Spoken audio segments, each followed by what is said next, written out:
बारिश की आवाज जैसे किसी पुरानी धुन की तरह गूंज रही थी। 7 दिनों से लगातार हो रही बरसात ने पूरे गांव को जैसे कांच के पीछे बंद कर दिया था। धुंधली, भीगी, ठंडी दुनिया।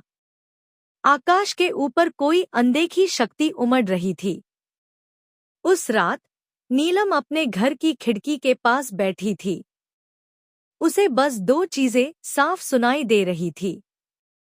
खिड़कियों पर गिरती बारिश और घर के पीछे वाले जंगल से आती अजीब सी कराह। नीलम की माँ ने उसे कई बार कहा था, उस जंगल में कभी मत जाना, वहां कुछ है, कुछ ऐसा जो इंसान नहीं।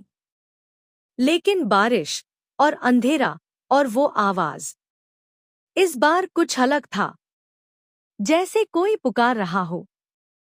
2 गांव का पुराना किस्सा। गांव में एक कहानी बहुत पुरानी थी। करीब 40 साल पहले इसी जंगल में 5 लोग एक ही रात में गायब हो गए थे। उनके शव कभी नहीं मिले। बस इतना बताया जाता था कि हर एक ने मरने से कुछ देर पहले कहा था, कोई मुझे नाम लेकर बुला रहा है। नीलम जानती थी यह कहानी, लेकिन आज किसी ने जैसे उसके नाम को बारिश के पीछे से धीरे धीरे फुसफुसाया था। नीलम। उसका दिल जैसे रुक गया। 3 बंद होते दरवाजे। नीलम उठकर कमरे से बाहर निकली। पूरा घर अंधेरे में डूबा था। लाइट्स बार बार झिलमिला कर बुझ रही थी।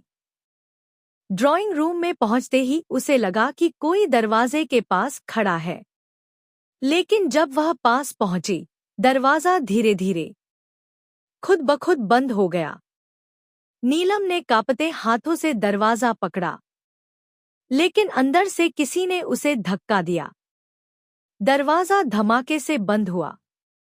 नीलम चिल्लाई, लेकिन उसकी आवाज बारिश में घुलकर गायब हो गई। 4 माँ का लौटना। कुछ देर बाद उसकी माँ बाहर से आई। उन्हें देखकर नीलम दौड़कर गले लग गई। माँ, कोई है यहाँ, कोई मुझे बुला रहा है। माँ ने उसका चेहरा पकड़कर देखा। उसकी आंखों में डर साफ था।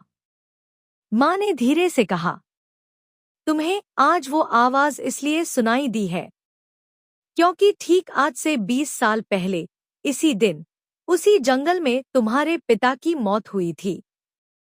नीलम के पैरों तले जैसे जमीन खिसक गई।